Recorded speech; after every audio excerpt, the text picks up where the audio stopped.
பிடிச்சு ஒரு 1500 2000 ரூபாய். அதுவும் கிறிஸ்துமஸ் வந்தா மட்டும்தானே ஒரு பட்டு சேலை எடுப்போம். இவங்க எல்லாம் தியாக சம்மந்தலாம் லேட்டா வந்து நின்றுட்டு இருக்காங்க. நாங்க வீட்டு வேலையை முடிச்சுக்கிட்டு இடத்த பிடிச்சு உட்கார்ந்தா இவங்க எல்லாம் தியாக சம்மந்தலாம். அப்புறம் சொன்னாங்க, உழைப்பென்றால் நான் தானே. என்னங்க சொல்றீங்க? இப்ப பெண்களும் வேலைக்கு போறோம். நாங்க 2 வேலை பார்க்கிறோம். நீங்க ஒரு வேலை மட்டும்தானே செய்றீங்க. அதுவும் அலுவலகத்தில் மட்டும்தான். நாங்க தலைமை பொறுப்பை விட்டு தருகிறோம். உங்களால பார்க்க முடியுமா?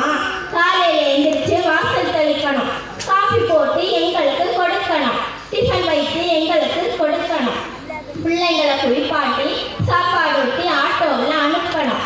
அதுக்கப்புறம் நீங்க வந்து குளிச்சு ஆஃபீஸுக்கு கிளம்பணும். முடியாதுல்ல? ஆனா நாங்க அப்படி இல்லைங்க.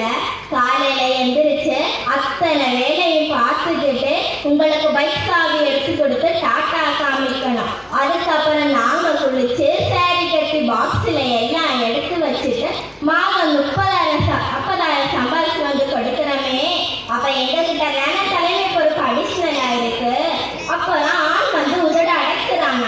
அப்ப ஏங்க டாஸ்மாக் கடை வந்துச்சு. காலையில 4 மணிக்கெல்லாம் தலைமாட்டில சோற்று பாட்டில் இருக்குங்க. நடுவர் அவர்களே, மனசு வலித்த ஒரு விஷயம்.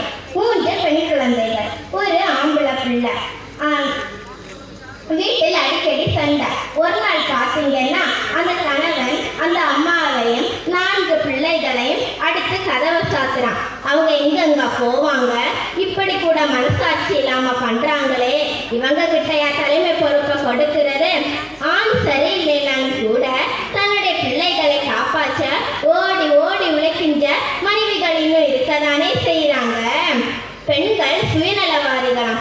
பெண் என்பவள் தன்னுடைய குடும்பத்தில் தனக்கு இல்லாவிட்டாலும் கூட தன்னுடைய மாமியார், மாமனார், தன்னுடைய பிள்ளைகள், ஏன் தன்னுடைய கணவனுக்கு கூட என்ன பிடிக்கும் என்று பார்த்து பார்த்து செய்கிறார்களே, அதுதாங்க தலைமை பண்பு. மாமியாருக்குமா? என்ன அப்படி சொல்லிட்டீங்க?